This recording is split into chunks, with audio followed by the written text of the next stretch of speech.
This podcast is brought to you by Most Valuable Podcasts, leading the league in podcasting entertainment. What's up, everybody? Ricky Widmer here, along with the one, the only, Brandon Swanson. Hey. And we are back for another edition of the Primetime Podcast right here on Most Valuable Podcast. This is where we talk college football, college basketball, NFL draft, NBA draft, really anything related to college football players and college basketball players. And today, Brandon, a jam-packed show. The NFL draft is gone. We don't have to focus on that anymore. That is now, if we're going to, it's an onside kick problem. It's not our problem anymore, unless we want to do our way too early big board, which, hey, we may do. Who knows? But we're talking college football. We're getting back into that realm today. We've also got a little NBA draft as we're gearing up May, and then June will be here before you know it, and the NBA draft. Talking Michigan football. Could this be the year for Jim Harbaugh? Should this be the year he's on the hot seat? Going to take a look at Texas A&M football. Jimbo Fisher coming in. What should the expectations kind of be for them? And then our NBA topic one, the show, is Mo Bamba. Is he the best big man in this draft? Should he be the first big man off the board? Kind of the discussion that we are going to have. But before we get into everything, a little bit of housekeeping. I'll keep it nice and crisp here at the beginning. Patreon.com/mostvaluablepodcast. That's how you can be like our patrons, Patrick, Matt, Christian, Jake, who have come on podcasts in the past. We're going to have new patrons on this month for you guys to kind of see, kind of hear. You can be one of them on a podcast. Check out that link in the description. If you want an MVP t-shirt, the store link also down below in the description. You can check out mostvaluablepodcast.com. That's where you can catch everything for MVP each and every day. And last but not least, you're on your iTunes and Apple Podcasts. I keep wanting to say iPodcasts. It's not iPodcasts. It's iTunes and Apple Podcasts. Go and give the Primetime Podcast a 5-star rating. Mark and I almost said Sean and I. Mark and I looked at it earlier this week. Primetime Podcast has a good rating. However, there's that one stinky review that said we talked about SEC too much. I mean, it was that one podcast where everything in the SEC was going on, or it could have been our SEC preview, which is why it was all SEC. So go on iTunes and Apple Podcasts and give us a 5-star rating. Write a good review so people know they should check out the Primetime Podcast and why Ricky can't say words correctly. But let's get into our first topic, Brandon. Let's talk Michigan football. Now, the question for today is, should Jim Harbaugh be on the hot seat for 2018? Because this is a team that hasn't lived up to the expectations that Michigan football fans want. He's never beaten Ohio State. They've never been to the college football playoff with Jim Harbaugh. However, Shea Patterson has been okayed to play this season. What do you think? Should Jim Harbaugh be on the hot seat this year or not? I don't think so. I think it's a bit early. I think it's a bit premature to say that he should be on the hot seat. He's going to be in his 4th season at Michigan. First 2 seasons, he goes 10-3. And this past year, after he loses a lot of weapons, both offensively and defensively, I don't want to say and use that as an excuse, but it is a reality. He lost a lot of really key pieces on both sides of the football. So for them to go 8-4 during the regular season, they lose their bowl game. They have the last 2 seasons lost that bowl game, but for them to go 8-4 with what they had, I would say that that's pretty impressive. And I think that we can be assured, for the most part, that Michigan will rebound this next season. I think that we could be seeing a 10-3 again. But after this season, if they're unable to beat their rivals, the Michigan States, the Ohio States, if they can't beat them, then the questions are going to start to creep in. You know, is Jim Harbaugh the right guy for this job? Because, yes, Jim Harbaugh is a great coach. He's shown that. He showed that in his time at Stanford, especially towards the end, obviously, with that 12-1 season. Then he comes over to Michigan. He goes 10-3 in those first 2 years, and then 8-5, obviously, this past season. But if he cannot beat those teams, that's what's going to be held over him. As with the Chicago Bears, as an easy reference, beat the Green Bay Packers. Lovie Smith. 10-6, I believe, in his last season. But they fired him because they wanted more than 10-6. They wanted the playoffs, they wanted playoff wins, and they ultimately wanted to go back to the Super Bowl.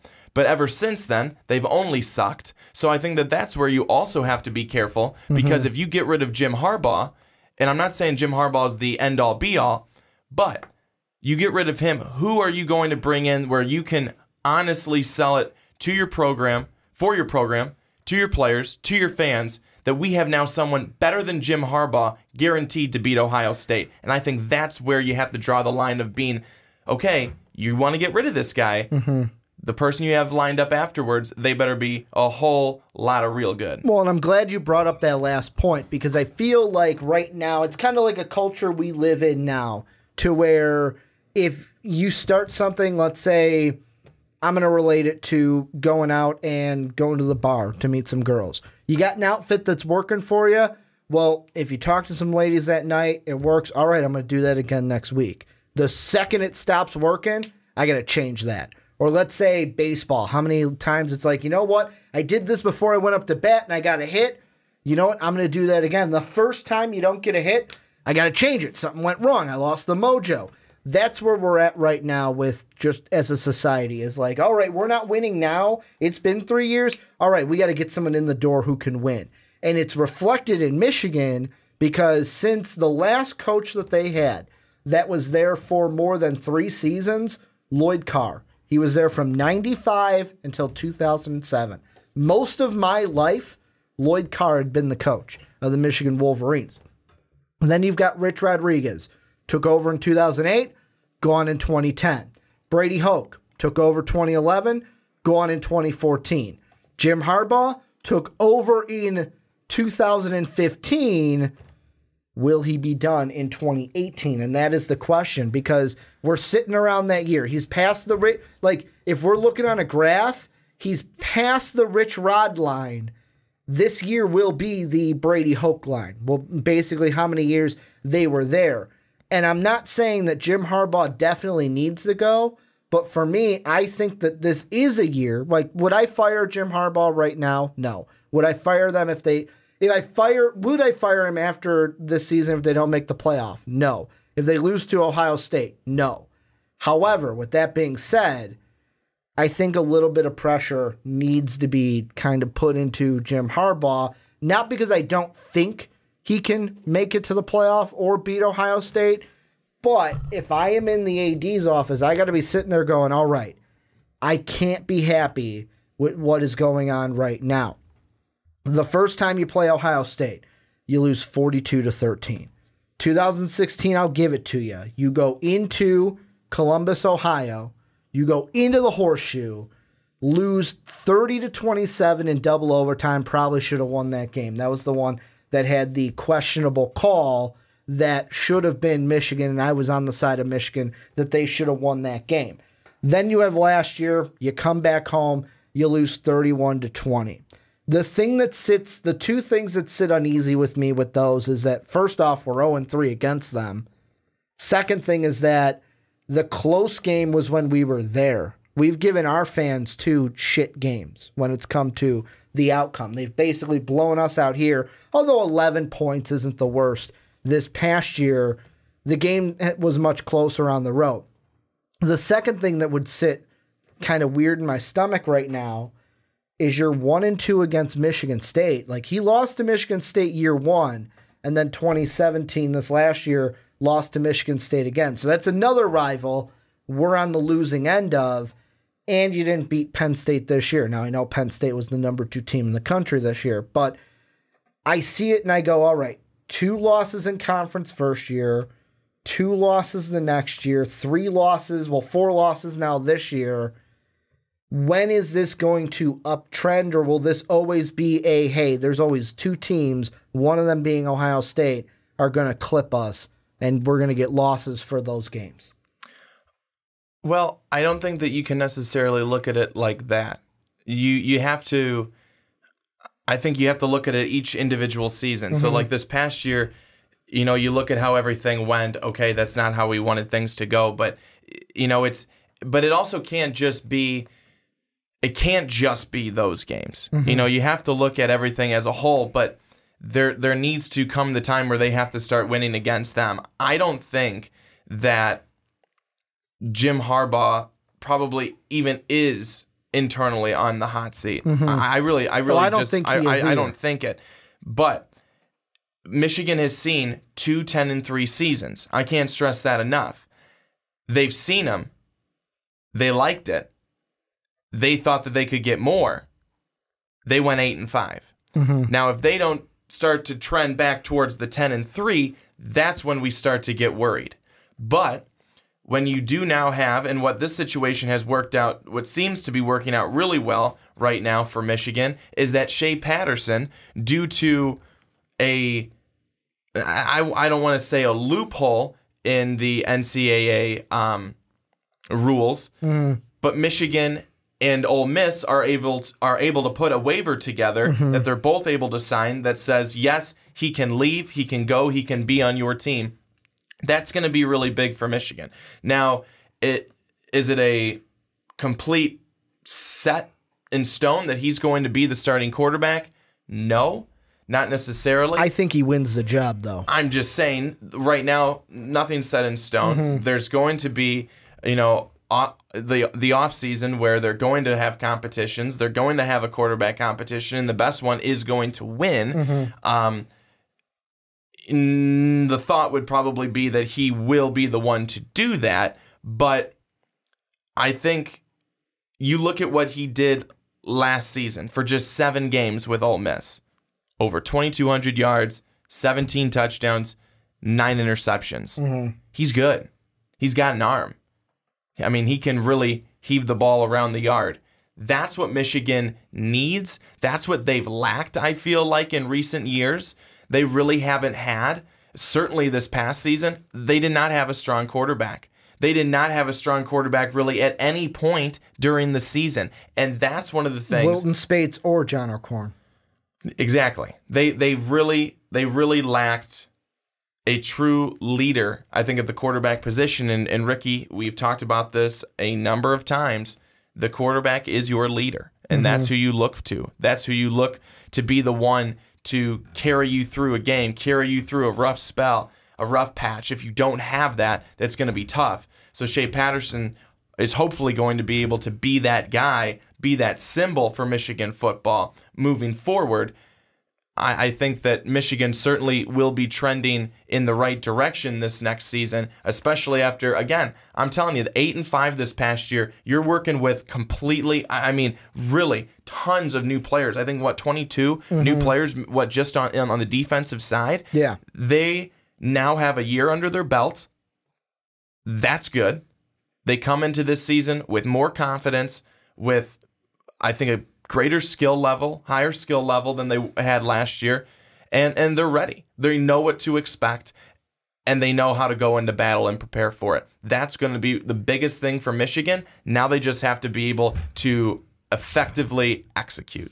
Here's some of the things that I'm thinking could be good or bad. Shea Patterson, for me, is one of those where, to me, there will be either two guys that win, one of two guys that wins the job this year. It's either going to be Shea Patterson, the transfer from Ole Miss, or it's going to be the guy that we talked about before Shea Patterson got down to the line and choosing a school. They also are bringing in a freshman pro-style quarterback, Joe Milton, as well.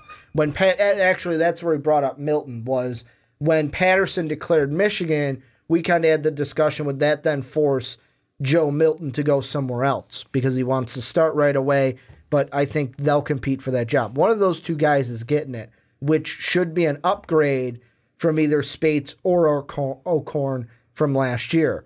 The thing I look at, though, I think it's a favorable schedule for Michigan this year. I know we're early. We're basically in spring ball right now. Starting in June, both you and I are going to start our college football previews and go through all the Power Fives and look at every single team from the Power Fives. But just looking at Michigan's schedule right now, the only big games I would look at, so the worrisome games, I'll say, are Notre Dame's going to be a big one. Game one in Notre Dame. However, I'm not high on Notre Dame this season. I don't know why you wouldn't be. I don't know why you wouldn't be. I think that Michigan right now, I think I'd pick Michigan in that game. Ask me week 1 might be different, but I think Michigan can win that game. However, it's a rivalry game. Anything can happen, and we know that with Jim Harbaugh. Just look at what I said with Michigan State and Ohio State, how many games they've won there. 1. That's it. Then you look at the other ones. Nebraska to open up your Big Ten schedule. The reason why I bring that up, I brought up to talk about it today. We're going to shelf it for maybe next week or later podcast. Scott Frost coming in. What kind of an energy is he going to bring with that team? The quarterback situation's kind of a question mark, but that's going to be a big game to start your Big Ten schedule right there with Coach Frost and that Nebraska team. Then you've got Michigan State. That's going to be, to me, winnable, but the thing is you play them on the road this year. You are playing them in East Lansing, which is a little bit harder than playing them at home in the big house. Then you look at the last two.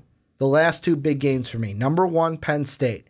Yeah, they still got their quarterback coming back. Like, there's an article that I read today where ESPN was kind of taking some of the quarterbacks this year and comparing them to the quarterbacks that were just drafted in the NFL draft. And McSorley, or as I call him, McSworley, the way that they compared him was Baker Mayfield.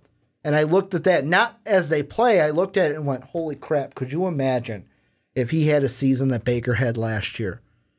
Watch out. However, I don't see that. They don't have Saquon Barkley anymore. The guy who, if you watch that Penn State-Michigan game, I wanted Michigan to win that one because I wanted Penn State to lose it.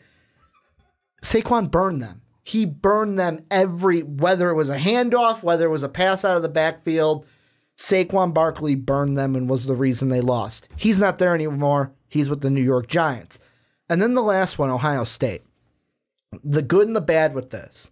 The good, Ohio State doesn't know who their starting quarterback is going to be.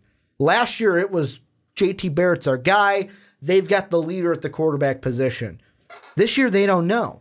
The bad thing is, it's the last game of the year. So by the time you get there, whatever quarterback they pick will be established, and he will be the guy. It won't matter that they didn't know that coming in. So that's the good and the bad with that. However, it's not like last year where it was, hey, we got J.T. Barrett. Now, they do got little Bosa on that defense who could cause some havoc for Shea Patterson.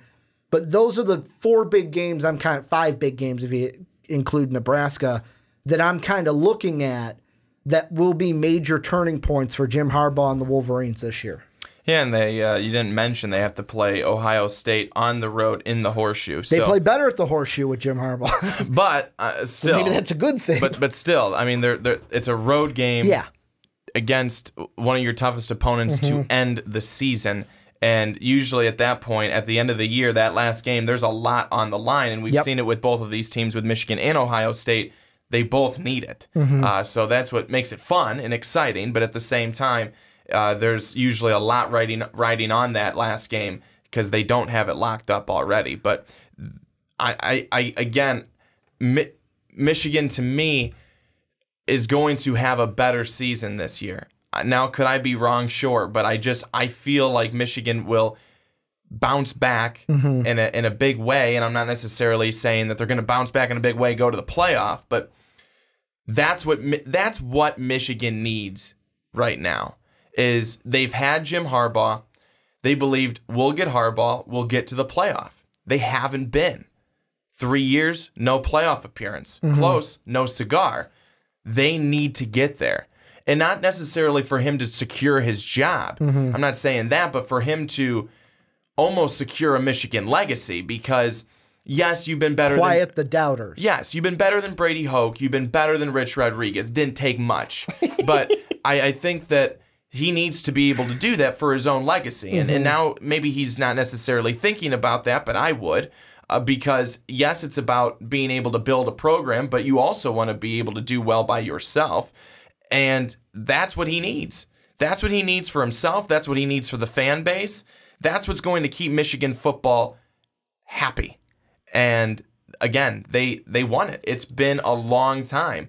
And, again, the 10-3, 2 seasons to start, good taste. Now you're down to 8-5. If there's anything less than 8-5, then we're going to start hearing the hollers of, is Jim Harbaugh really the right guy? Well, and the thing just to throw out there, you said it shouldn't take much. Yes, overall and conference-wise, Jim Harbaugh has a better win percentage than both Rich Rod and Brady Hoke.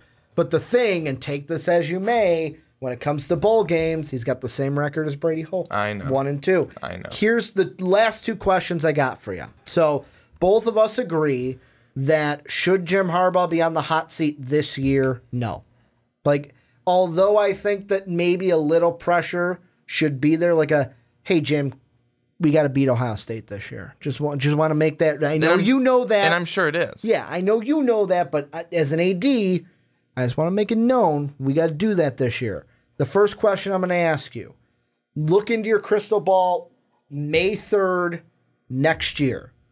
What would it take this year for you to think, not think about putting Jim Harbaugh on the hot seat for 2019? Losses to Michigan State, Penn State, and Ohio State. If you got swept 0-3 against those, I'd start to think about it. What would make you definitely put him on the hot seat for 2019? Would it be that same thing? Oh, no, or would it be more than that? What was your first question? I'm saying think. So it's like what was your first question? The first one was like you asked the same question twice. No.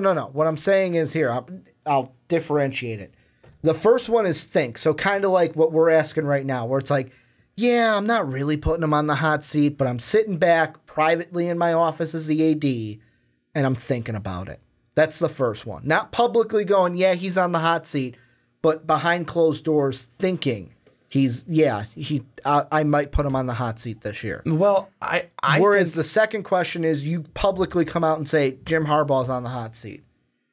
I don't know if you ever really want to publicly come out and say that your coach is on the hot seat necessarily. I think those things should be kept internal for the sake of the players so they don't have a distraction. So if I was the AD, I wouldn't be publicly saying anything. But I think that if Michigan comes out game 1 against Notre Dame and they get blown out, I'm already kind of thinking, are we ready? Are we ready this season? Are we going to be going anywhere? And again, now maybe they come out and they do lose to Notre Dame, but if you come out and you get blown out, that's where I'd already start to question. But the thing that would really make me internally mad put him on the hot is if you lost to the is rivals. If you're getting swept by all your rivals in one season. I'd be saying, well, that's never happening and again. Technically, Penn State not a rival. No, but I would include them because when we talk about the Big Ten, they're one of the top teams. It's 3 teams. It's Ohio State, Penn State, and Michigan are the 3 we talk about from the Big Ten Beast, not the East, the Beast. Yeah. When it comes to that, for me, I'm the same way. Like, I'll just simplify it. He's on the hot seat next year for me. If he loses, screw like all three of those games. Yeah, you are. If you have those 3 plus any more losses, you're on the hot seat. Hell, if you even lose to just 2 of those guys, I'd put you on the hot seat. Especially Ohio State's the big one because that's the thing where you brought up Lovie Smith and the Bears. The thing that Lovie Smith said that kind of got him canned in the end was his press conference. He came in and said, we're going to beat the Packers. And guess what? He didn't beat the Packers. Played them in the NFC Championship game, didn't beat the Packers. But that is something that when you don't have to say that as a Michigan coach. It is expected. That team can go 1 win the entire year, win against Ohio State. Those fans are cheering crazy because they beat Ohio State that year. So for me, you got to beat the rivals. The thing that I would then start to think about is, let's say, because for Michigan, it's weird. If they beat the rivals, they're going to be in the playoff hunt just because of where those teams are usually ranked. If Michigan, let's say, loses to Michigan State, I'm going to give you a specific situation here and then we'll move on. Let's say they lose to Michigan State, lose to Penn State, beat Ohio State, misses the playoffs. How are you sitting as the AD in Michigan? You beat Ohio State, but you lost to the other 2 and didn't make the playoffs. Happy that they beat Ohio State, but the end goal ultimately is getting to the playoffs. So I'm 50-50. I'm 50-50 on that one. And again, I don't think that personally, it shouldn't necessarily be about beating any one team. But you lose to one of those, you don't make the playoffs. Could there be things in your contract that say, beat, so-and-so, if you beat so-and-so, you get a bonus, whatever? I don't know. But it should be more focused towards get to the playoff. I don't care how you do it. Just get there. And if Ohio State was your one loss and you still made the playoff, I don't care. The interesting thing is, though, like the way this division and this conference usually works, if you want to get to the playoff, you got to beat those two teams, Penn State and Ohio State. Yes. You lose to either one of those, committee looks bad, boom, a second SEC team is going to get in over you sometimes. But I want to turn it on to you guys. What do you guys think? Should Jim Harbaugh be on the hot seat? Michigan fans, what is your kind of barometer right now coming out of spring into the summer as we get ready for college football season? You liking Jim Harbaugh's chances this year? You're kind of on the way out where it's like, get him out of town. Guy can't even beat the Buckeyes. Let us know what you guys think down below in that comment section. Let's move on, though, into our next topic, Brandon. Looking at a new head coach for his team this year, Jimbo Fisher, going over to, it's not Lubbock, Texas. Where the hell is Texas A&M? Do you know? It's College Station. That's where it is. College Station, Texas. Texas A&M, the Aggies getting their new head coach.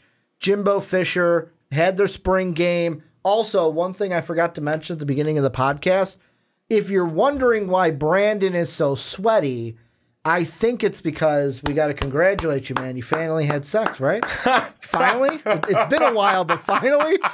No? Gosh, if that was it, holy crap. No, just a good... Would have been a lot of good calories burned. But just a good briskly run? Just a good run on the treadmill. A briskly run. Is that even... A brisk run. But briskly? Not in the way that you said it. So you just say brisk run. It was a brisk run. Not a briskly run. No. Yeah, I guess that'd be the adverb. But hey, this is an English podcast. We're looking at Texas A&M. We're looking at Jimbo Fisher. I'll get right to the point. I'll ask you, what are the expectations for you when it comes to Jimbo Fisher and Texas A&M this year? They're pretty high. They're pretty high, and I think they should be for Texas A&M as well, because there's a lot of really good things that Jimbo Fisher brings. And I know a lot of people may want to look back at his final season at Florida State and say, hey, this guy went 5-6. They were terrible. Well, remember, he lost a starting quarterback week 1 against Alabama and never got him back. And it was a real struggle ever since that happened the rest of the season. So they go 5-6. They're lucky to have gotten to that point. But we're going to talk about DeAndre Francois sometime this offseason, too. What a shame. What a shame. Yeah, we're going to talk about him, too. But you look at his overall record. He goes 83-23 while at Florida State. Absolutely incredible. So he's a winner. He's a winner. And we talked about this last week with Jeremy Pruitt going to Tennessee. Those are the types of guys you want running your programs. Guys who know how to win. Guys who have run a winning program. Or guys wherever they've gone are outstanding. Offensive coordinator, going back to Jimbo Fisher. Offensive coordinator under Nick Saban at LSU. Go to the 2003 national championship. However, that's going to be another thing we look at now, and it's going to be something that I know they bring up during broadcasts. Now the mentor is going to be going up against. I know they played last year, and Saban beat the underling like he usually does. Like usually, it's what coordinators under Nick Saban are winless against him. No wins. But look at Kirby Smart. Look how close he got. Yeah, if it wasn't for good old Tua, he would have been the only one. But the whole thing is that those are the types of guys that are going to be able to turn around programs. And while, yes, Kevin Sumlin did a really good job of recruiting and getting good quarterbacks, Jimbo Fisher will do the same thing. He struggled mightily. He struggled mightily to develop the quarterback. Whereas Jimbo Fisher, also an outstanding recruiter, I think is going to be much better at being able to mold that quarterback, be able to bring that quarterback along and along quickly, allow them to learn the system pretty fast. And that's going to help them to just be that much more prepared and ready to get into a game scenario than they were under Kevin Sumlin. And again, you know, Kevin Sumlin was your typical 8-5 kind of guy. Like, he was a coaster. But Jimbo Fisher is not. He is not. And now with him, he's got a 10-year deal, $75 million, I believe. So much money. But they're going to expect success. Texas A&M has the biggest stadium in the SEC. With Jimbo Fisher as their coach, they better be filling up every single seat. Mm-hmm. Well, and that's the thing where I don't think you have to worry about that, because even at the spring game for Texas A&M, they had a record crowd at that spring game. It was, and I'm looking right here, 48,129 people in attendance for Texas A&M's spring game, which surpassed the previous record of 45,212, and that was Johnny Manziel's sophomore year that spring game happened. And for me, the biggest question, the thing I really liked was I was watching an interview that Jordan Rogers had with Jimbo Fisher when he was the ESPN interview I was watching. And when they showed tape of the practice, Jimbo Fisher said to his team, basically, come out here to work. It ain't going to be like it used to be. Basically, to me, I know he didn't mean it like this, but the way I saw it was, hey, that guy that was here before, how you guys ran practices with Kevin Sumlin, it ain't going to be like that anymore. You got to come out here. You got to be ready to play. Now, I know he wasn't saying that like, oh, I'm going to take a dig at Kevin Sumlin. He was just getting his guys rearing to go during practice. But I thought about it, and I'm like, wow, it's true. Like, this is going to be a different atmosphere. We're not going to get we're not going to get complacent like you might have last year. We're going to get here, we're going to get to work, and we're going to do our job. And to me, the biggest question for them is who's going to start at quarterback. They've got two right now. They played during the spring game. You've got Mod, who hit my microphone there. So if you're on the audio side, you're like, well, what did Ricky do? I hit my mic. I turned it off. Maybe I wanted myself to shut up. But you have Mod, who started 8 games last season. You got Starkel, who started 5. Each of them had their moments during the spring game. But to me, it's going to be which one of these guys wins the job this spring and which one will give the Aggies a better chance to win with Jimbo Fisher in 2018. Well, I think I want to go back to the point that you made in terms of running practices and stuff like that. Again, so similar to Jeremy Pruitt in Tennessee. Again, a guy who comes from a winning culture, knows how to run a practice for winners. And I know that sounds silly, but this is how, if you want to win, if you want to be successful, this is how hard we have to work. This is what we have to do. And this, again, a guy who has won wherever he's gone, Jimbo Fisher, is doing the exact same thing. I'll throw in another example, and I'll throw it in because we almost talked about him today. It was either this topic or the other one. Scott Frost, who I threw out for a topic today. I know on a lower standard to some, but had success, a lot of success last year with Central Florida, taking what he did there, moving it over to Nebraska, where Nebraska under, under Riley and then under Bo Pelini, was that his name? I forget his name. Basically, he stunk. That's why Riley came in. Coming from just losing to, hey, we're going to run things different. It's going to be a different atmosphere here. Yeah, a little bit different than a Jimbo Fisher or a Jeremy Pruitt, but almost the same thing. Yeah. I'm going to do what made me successful over here and do it here with these kids. And Scott Frost was so good that they didn't even have to win a national title, and they still got one in their stadium. I mean, that's how good he was as a head they coach. did everything that Alabama didn't. Won their division, won the conference, beat Auburn, went undefeated. Yeah, but guess what? That doesn't get you a national title at the end of the day. Yeah, it says it in the stadium. But 2017. Yeah, morons. Go Knights. But so the whole thing, though, again, what I think is going to be great is that this is going to be one of the fun quarterback battles to watch, I think, over the summer. Reason being is because with Jimbo Fisher being that guy who you bring him in, he knows quarterbacks. He knows working with quarterbacks. He's done it before. He's done it before in the SEC. So now he's back doing it, and he's had success in two of the best conferences in all of college football, ACC, SEC, and he's going to push these guys to their limits. So I think by the end of the summer, we're going to see two very much improved quarterbacks, and it's going to be a very interesting battle to see who ends up winning it out. That's me. But ultimately, he's going to bring everybody else to the next level on this team. That is why you have to be really excited for Jimbo Fisher. Again, throughout his last season that he had at Florida State, that's a fluke, 5-6. But look at what he's done at not just there, but look at what he's done with LSU. Look at what he did with Auburn back in the day. The teams he was with, that he coached for, the positions that he was in, very successful.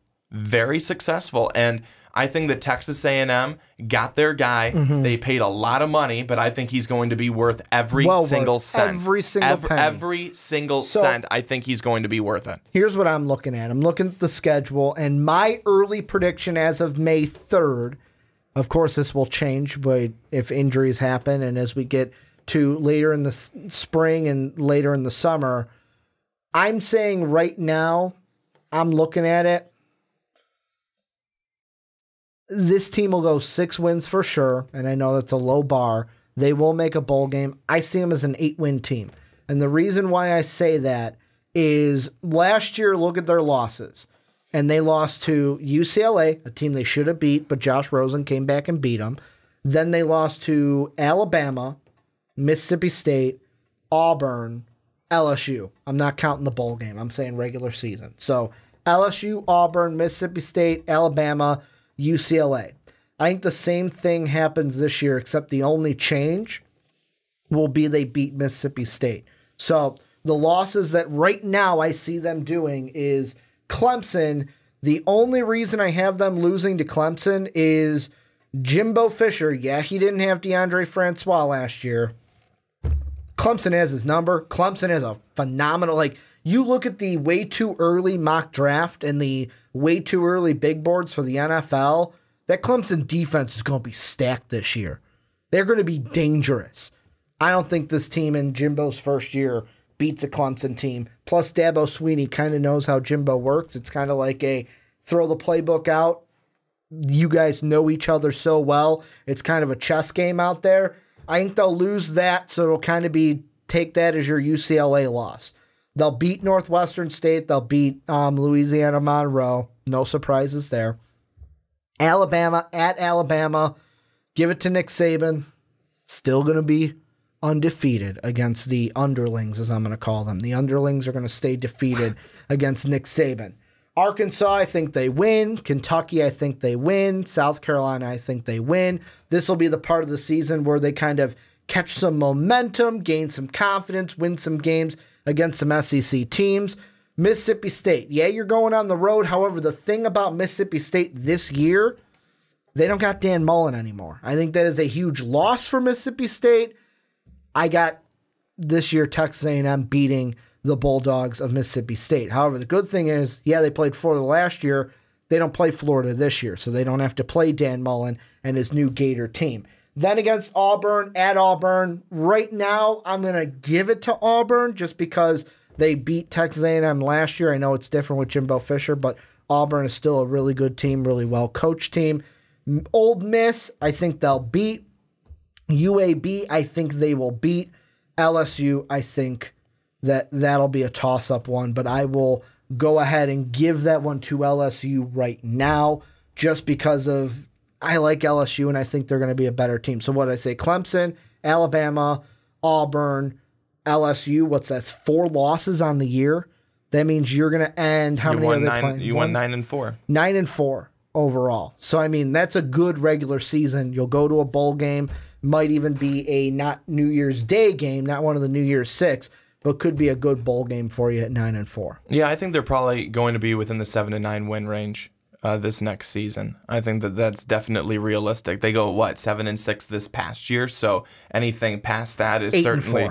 They had 12 games, so I had them at 8-4 because they had 4 losses. Certainly a step up, though, to win their bowl game, 8 you're games. 9-4. 8 games, 9 games.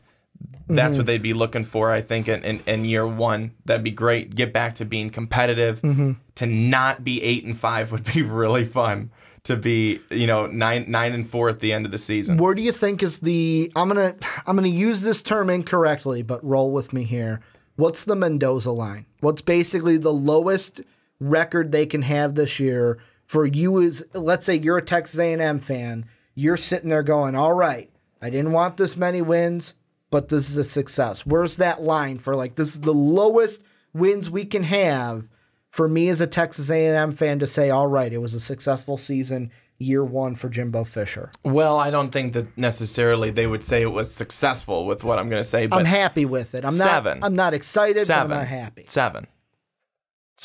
What would you think the mindset is then if it's 6? You still get a bowl game, but I know it's like, we went 6-6. Well, it's not that 7. Well, it's not let's look at what the West was last year. Arkansas was 4-8. Ole Miss was 6-6. Yeah. And Arkansas was dead last. So I would not want to be 6-6. 6-6. Because let's be honest, with their schedule, if they're going 6-6, that means you're getting at least 5 losses in conference. Yeah, so because you're not losing to Louisiana Monroe or Northwestern State. That's why I'm saying though, if you have only 6 wins, you're literally bottom of the right at the bottom there. I mean, again, Arkansas was not good this past year. They only win those 4 games, but you want to be somewhere at least in the middle of the pack. So if you're between 7 to 9, you're going to be in the middle of the pack. Mississippi State and LSU, they both win 9 games. And then obviously Auburn and Alabama at the top with 10 and 13. Which is funny because I wonder with saying 7, if any Aggie fan in the comment section is going to bring this up because it just popped into my head. Oh, you say 7-6, but Kevin Sumlin went there last year and got fired. Now, I know his was a culmination of what was going on. With him, it was our biggest kind of thing. The thing I ragged on him for the longest time was complacency of, like, you're right here.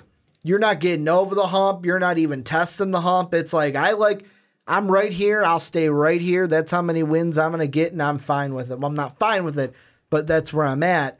The thing that I really think, though, is I really think that this is going to be a 7 to 8 win, not counting the bowl game. The bowl game could make them a 9-win, 8-win team.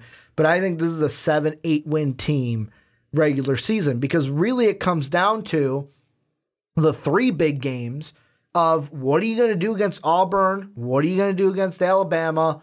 What are you going to do against LSU?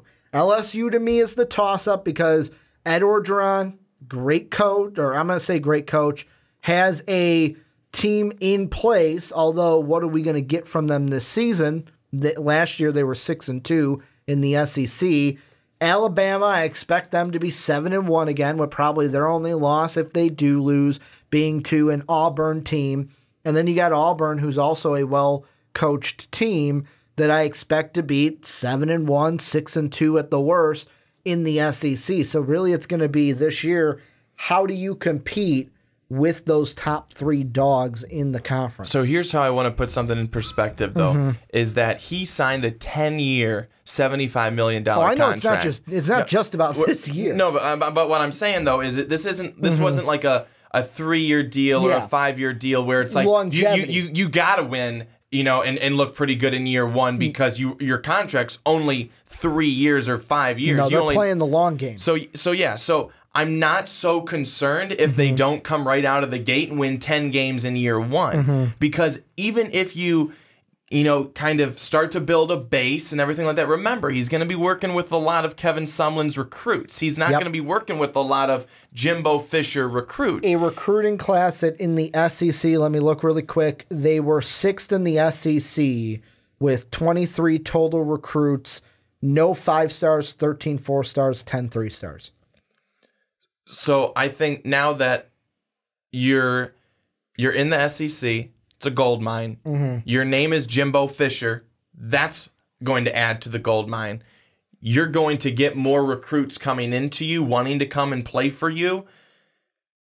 And it may take a little time, potentially, but you can have a year, 2 years, even 3.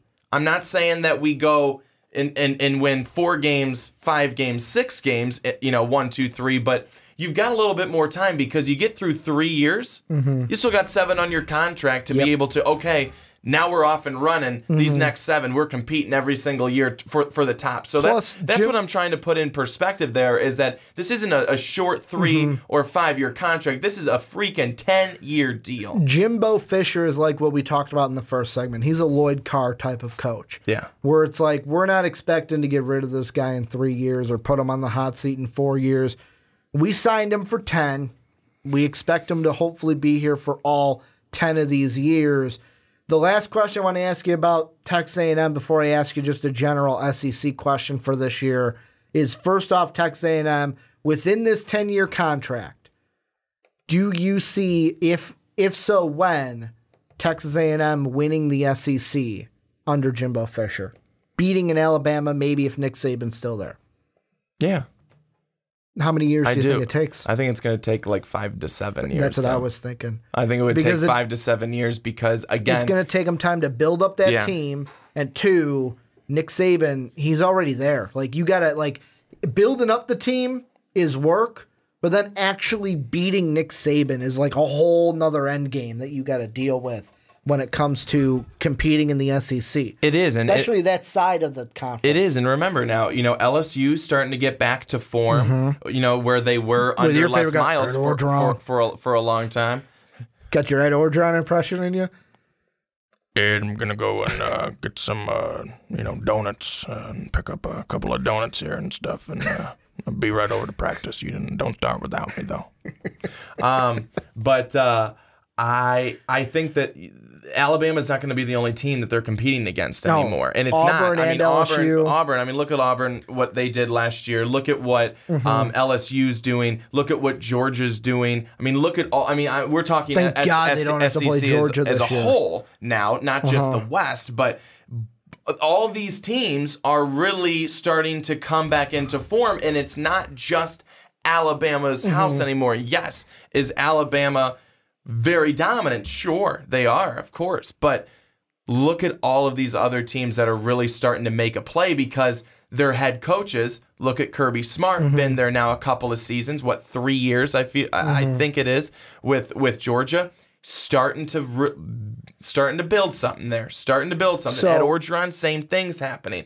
I think that those are the types of things that we're going to see happen with Texas A&M as well. Last question I want to ask you, and this is a general SEC, not really general SEC, but it's outside Texas A&M.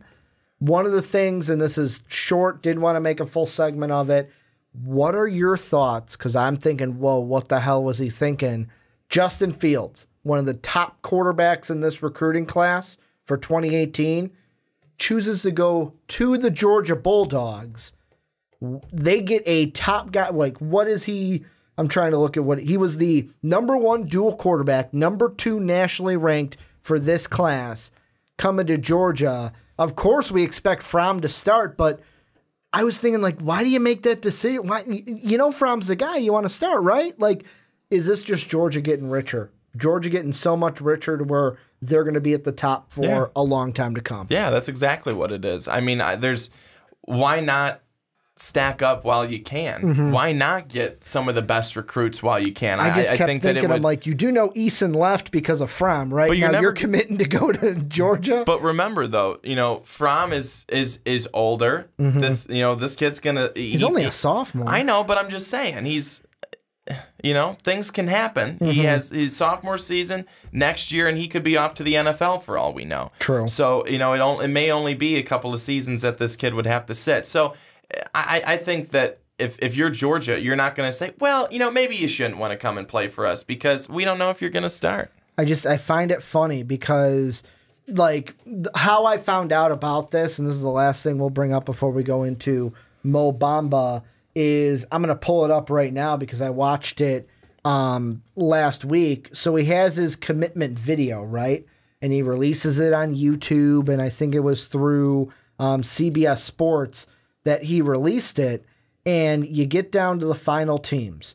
And I'm looking right now. It was Auburn, LSU, Georgia, and I think Penn State were his final teams. And I'm sitting there going, he's going to LSU. I'm like, he's going to LSU. Think of where Alabama is right now. Maybe he could go or not Alabama. Think about where Auburn is right now. Think about where I'm like, he's not going to Georgia. I'm like, he's going to LSU. And then he says, I'm staying home going to Georgia. And I went, what? Like, Jake Fromm's a quarterback. You do know that, right? But I do get what you're saying. Hey, year happens, could go to the NFL, things could change. But also, remember where Jake Fromm could get injured. Well, I was going to say that, but remember the Alabama situation. Mm-hmm. You know, I mean, everyone, thought Alabama had their guy, and then all of a sudden, Tua comes out of nowhere, and he's the reason why they have another national championship. Let's be honest about it. So I think that's one of those things, and that's certainly going to be another exciting. And Jake Fromm, a true freshman, so he wouldn't be able to go to the NFL until after next season. Well, there you go. But what I'm saying ultimately is that, take a look at all these different situations. You never know what could happen because everyone believed that Jalen Hurts was the guy. Not saying that he still isn't, but he's the one who leads them throughout the entire year. Mm-hmm. Tua comes in, plays his ass off in that national championship game, and just was outstanding, solid. And now there's a case to not just look at Jalen Hurts. Yep. So that can happen at any time, anywhere. There do not need to be injuries. Sometimes it's just ineffective for one game. You bring in the other guy, he's really good, and you go, well, crap, can't keep him off the field. Yep. So that's why anything could happen. Well, and that was just one. Wanted to get a little bit of that in here right at the end. But Texas A&M fans, you guys, let us know what you guys think down below. What do you expect from the Aggies this year? What do you expect from Jimbo Fisher and this Texas A&M football team in 2018? But Brandon, let's close out the podcast moving into the NBA draft. We are now, like I said, done with the NFL draft. The only draft we are focusing on now until June is the NBA draft. And today we are looking at a guy that I can say that for the longest time, I've just loved this kid's game. I loved what he brings to the table. I've come out and said some things about this prospect that some have not agreed with, basically saying that if he bulks up and kind of works on his game, he can bring the same things to the NBA that I see in an Anthony Davis in the NBA right now, and that is Mo Bamba. So what we're looking at, Brandon, is Mo Bamba. Right now he's slated as a top 10 pick. Some have him as a top 5 pick. I want to ask you, though, the simple question. When it comes to the big men in this draft, DeAndre Ayton, Jaren Jackson Jr., Marvin Bagley, Mo Bamba, is Mo Bamba the best big man in this draft?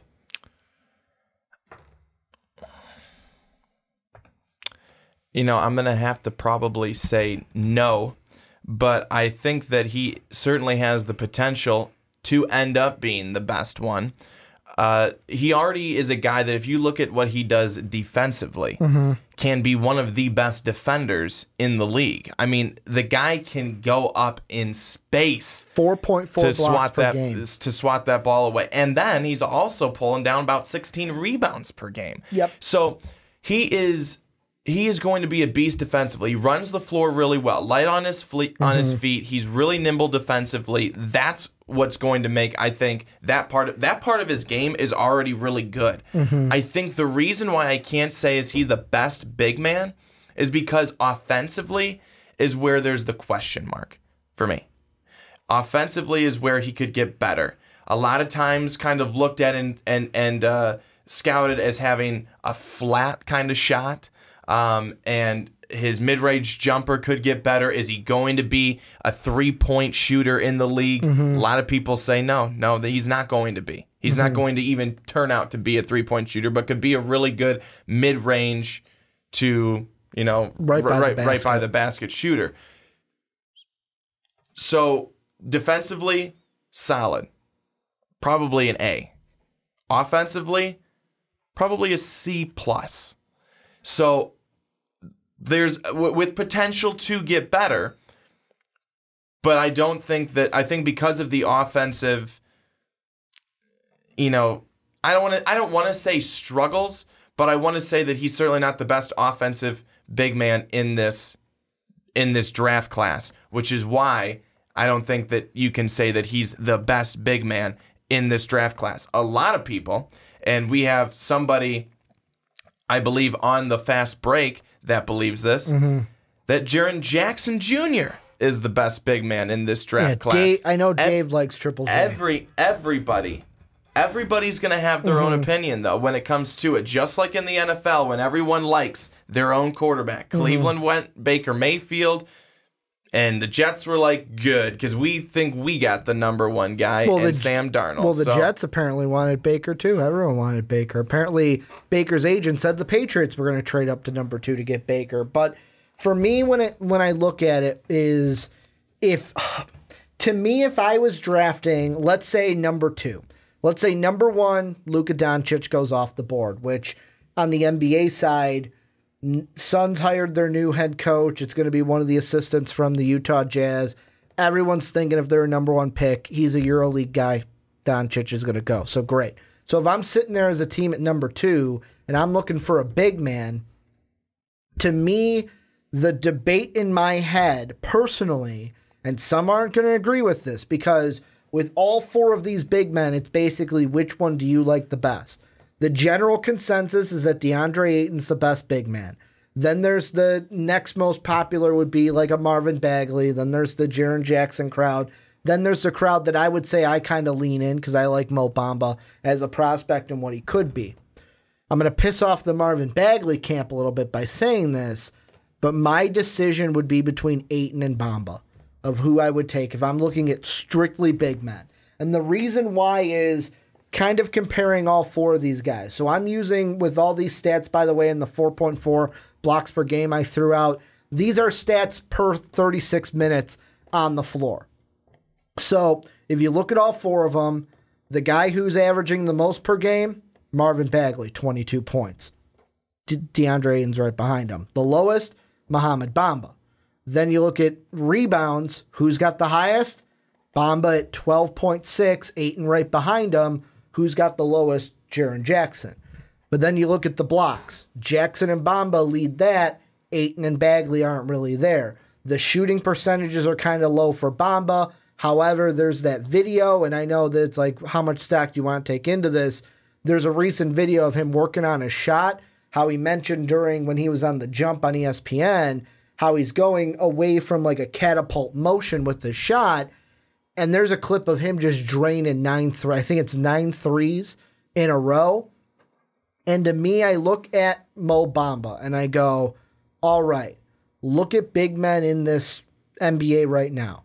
I mentioned Anthony Davis. He's one of them. You listen to that interview with Bamba on The Jump, he mentions another one, Joel Embiid. Look at Kristaps Porzingis. Most of these guys are guys who can do it all now. They can do pretty much everything. And the one thing that I've hated in our comment sections whenever someone brings up Mo Bamba is that they kind of do what you did, but to a far, like, more, what's righteous isn't even the word I want to do. They go far into it, basically saying, Mo Bamba's a defensive player. He can't build around a defensive big. Get him out of here. That's the conception that I've seen with Mo Bamba.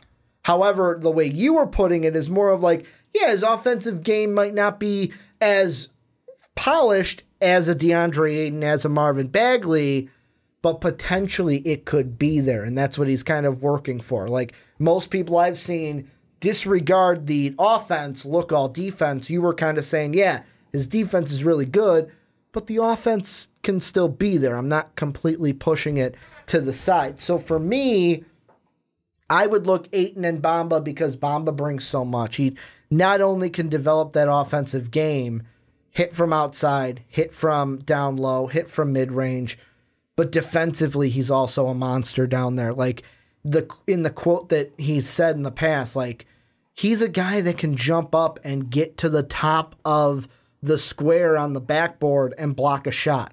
He can come across the rim and just stuff a shot, then get the ball, push it down the court, find a guy in the corner for a wide open three. That's a player I want. And yeah, Ayton, Bagley, maybe even Jaren Jackson, probably not Jaren Jackson. He's probably more in the Bamba camp, might be able to help me right now. Mo Bamba could be that guy I draft now, and he helps me 2-3 years down the line as my team matures into the team I want them to be. So really quickly, want to go to the point that you made about him doing something different with his jumper and his shooting style. So like you said, it's like cocked back here. Yeah, and it's how a little, he mentioned it like a catapult. And it's a little to the side of his head when he's shooting it. So if he's kind of working on that and trying to develop something a little bit better that might be a little bit more effective. Yeah. That already could be helping his game. I mean, that could already Buddy be putting him in a different position. Yes, absolutely correct. I think another knock against him is that he's not going to be tough enough. He is 216 pounds. He's got to bulk He's up. not tough. Tough is not physical enough. He has got to get bigger. I mean, he's this big guy with a great wingspan and everything, but if people can blow you over when they breathe, that's not good. So I think that's another area that he's going to have to improve. He's going to have to get bigger. He's going to have to put on more muscle. He's going to have to be a physical presence down low offensively and defensively. Now, my question would be, why can you not, and again, this is coming from a guy who really is not an avid NBA watcher, why can you not build around a defensive big? I have no idea. Why can you not do that? To me, what I've would be always the been worst in the thing camp with of I 10 want a points defensive and guy. 15 rebounds consistently? What's wrong with that? I don't have the answer for you for that question. Like, for me personally, the reason why I don't have that question is I've been on the camp of the thing I love most about Mo Bamba is what he brings defensively. And for me, it's, I guess a little bit of it is the type of NBA that we're in. Run and gun, pick and roll, all about the three right now. And do you want that big kind of being out there on the perimeter against certain teams? And now it's like everyone on the floor. Some teams, it's like positionless basketball almost, and it's all about who can score the most points, make the most threes, and win a game in the NBA. So that's why, for me, maybe the comment section can help you out with that one, because I'm on the same side of, like, I don't care that he's a defense, like, his main that's not the word I'm looking for. Prowess is what I'm looking for. His main prowess is defense. I still really like Mo Bamba and would be probably my 1 or 2 for big men right now as we stand, which will be interesting because in 2 weeks we will do a big board in 3 weeks. The Fast Break is going to do a mock draft in 2 weeks, so we'll see what happens with that. But the thing that I look at with all these big men is when it comes to points per game and the stats and stuff, look at their teams too, to where per 36, the only three, or the only one I should say, that wasn't averaging a double-double was Jaren Jackson Jr. But you have Ayton and Bamba having the highest rebounds at about 12.6 and 12.4, Bamba being the higher. The only thing Bamba didn't have was he only had 15.4 points. But when you look at it, DeAndre Ayton was the main option on his team, and the reason why he had so many rebounds was he had guys like Trier and Elkins who would shoot the ball. He could then tip it in. But he was the main scoring option on his team. That's why he's getting 20-some points a night. Then you look at the Duke Blue Devils with Marvin Bagley. The thing I will say, I should be making the claim that, oh, Marvin Bagley shouldn't have 21 points because of how stacked Duke's roster was. But he was the go-to guy on that Duke roster that was basically, it had 5 starters that are going to be in this NBA draft, so you can't really just focus on Marvin Bagley, because then Wendell Carter will kill you, Grayson Allen will kill you, Gary Trent, and the list goes on, Trayvon Duval.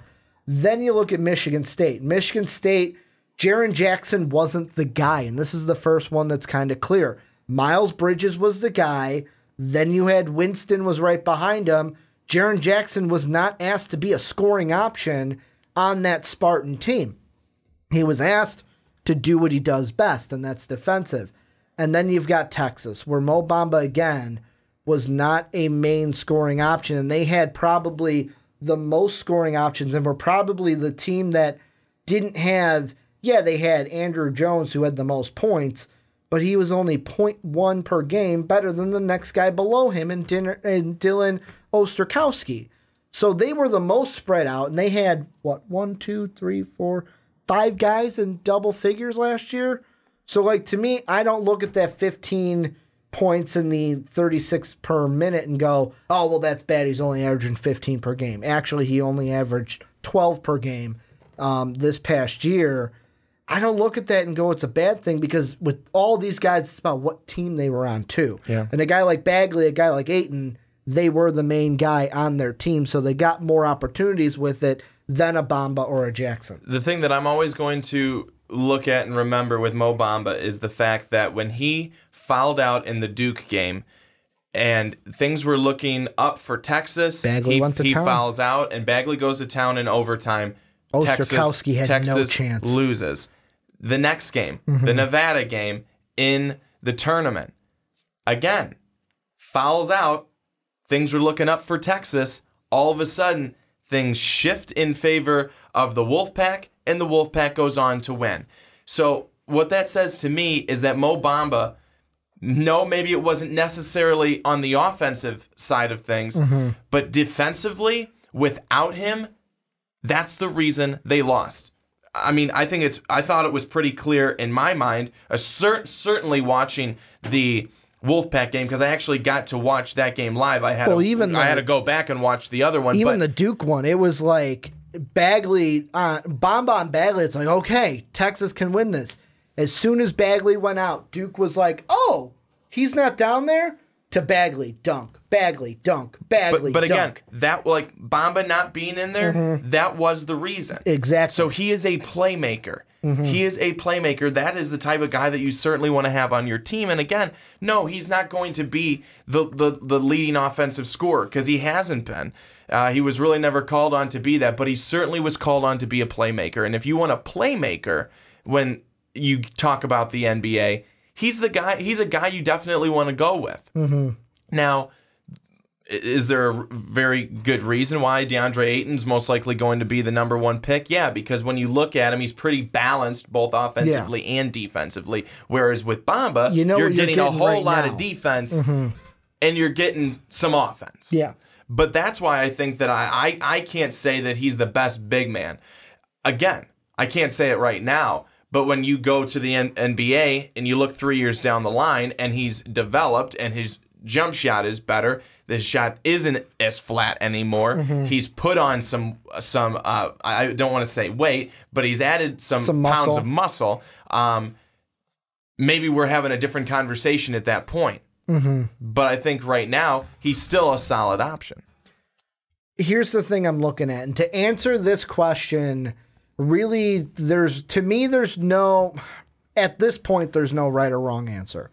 The right or wrong answer comes years down the line when we see these guys' careers and how it all plays out. But for right now, it all depends on how you feel. For me, if I was a team, and I know some people in the NBA sphere disagree with me. I know Dave's one that on the fast break doesn't see the same way I do. I will look at it and go, if I can see your potential and what you will be 3 years down the line, I will draft you if I think I can bring that out of you.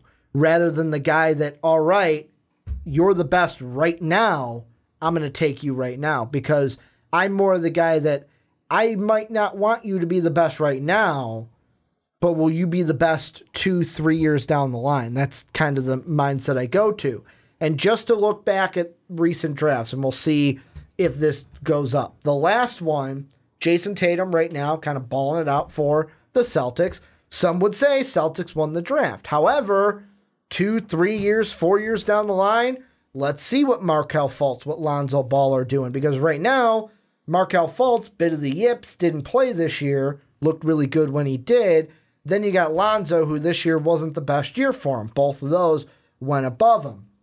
2016, Jaylen Brown playing really well, probably not the best example, but the one that I'll use is a Dragon Bender, overseas guy. The Suns get him.